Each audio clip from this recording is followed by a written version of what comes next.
Susan Leahy here from robertsrulesmadesimple.com. Now, whether you're a part of a homeowners association or a church group or a student organization or even a city government, one of the things that I understand about all groups is that it's essential for people to understand the basics when it comes to Robert's Rules of Order. Too many of my clients struggle with really just kind of learning the basics. So instead of having productive meetings, what you end up is having meetings where people are just stumbling over what I consider to be the basic building blocks of this language.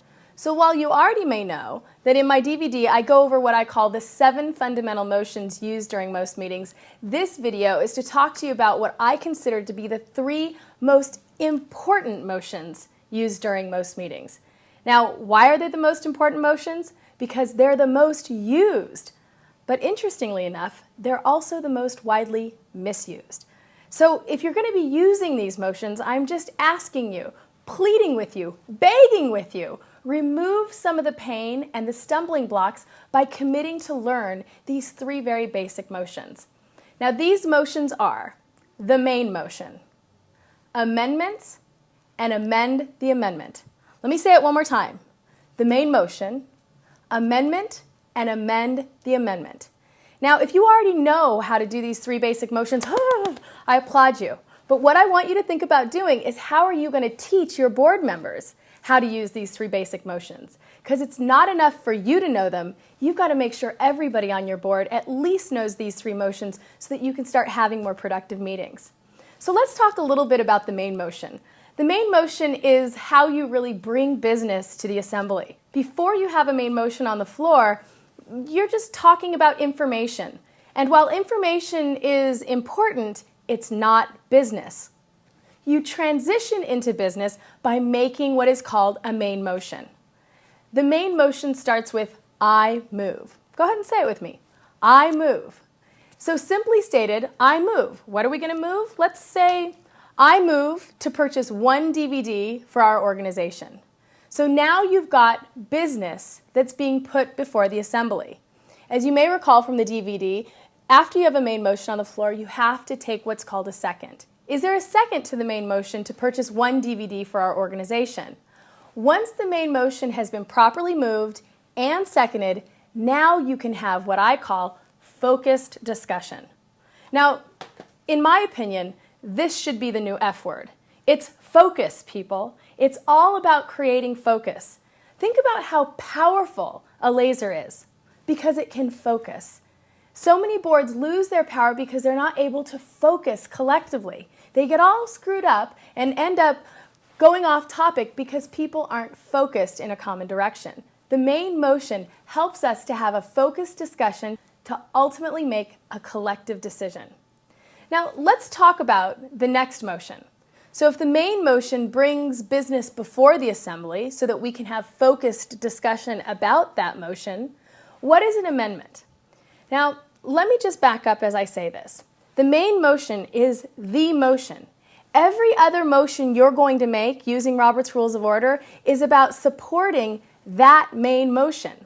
So an amendment is either going to add to or subtract from the main motion. So let me give you an example of what an amendment can look like. So if we chose to purchase how many DVDs? 1 DVD. We can amend the motion by maybe striking out 1 and inserting 3. So now the amendment is really about talking about how many DVDs we're going to buy. Now again, the amendment helps us to have focused discussion about the mini changes that we would like to make to the what? The main motion. So the amendment is supporting the actual main motion, how robust it's going to be, actually what it's going to say. So let's just think about how important those amendments are. Now, why are making amendments so important? And I want to just kind of put this out there. How do you eat an elephant? 1 bite at a time. The reality is, while we want boards to move quickly, they cannot make quick decisions. They have to do it 1 manageable bite-sized chunk at a time. And that's really what an amendment is. It's a manageable bite-sized chunk of change that we want to make to the main motion. So as a board, we need to collectively agree on this amendment or disagree on this amendment before we go back down and we start discussing the main motion. Now, let me take it one step further. There is then amend the amendment. When I go in and I work with my organizations, these are the 3 motions that I make sure everybody understands, because they really are the building blocks that help you have great meetings. If you don't know how to make a main motion, an amendment, and an amendment to the amendment, then you're going to waste time, and you're going to ultimately waste money, and you're going to create a lot of frustrated people in the progress. So if our amendment, well, let's go backwards. Our main motion was what? To purchase 1 DVD. Then there was an amendment that was made. The amendment was to strike out 1 and insert 3. Now, right now, we're only talking about the number.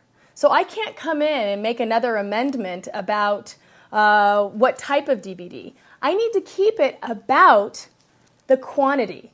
So it's about specific change. So how can I amend this amendment? Make another small, manageable change so that we can talk about it before we vote on it. That's right. I can maybe increase the number of DVDs that I want to buy. So maybe I move to amend the amendment by striking out 3 and inserting 6. Well, see if I can hold all these, right? And inserting 6. So now what we're talking about is having focused discussion about the 6, the quantity, the number of instructional DVDs that we want to buy for the organization. Now take a deep breath. This is a lot of information, and I'm not expecting you to get the main motion, the amendment, and the amendment to the amendment all in this one video. What I'm hoping to do is to create a case about the importance of really committing yourself and your board to learning these 3 basic motions. You can do that by calling me, and I can provide coaching to your chairs or your individuals on your board. You can do that by watching the DVD. You can do that by going in and reading Robert's Rules of Order. But however you do it, do it. It will exponentially increase your board's effectiveness. Again, thank you for your time and happy meetings. My name is Susan Leahy.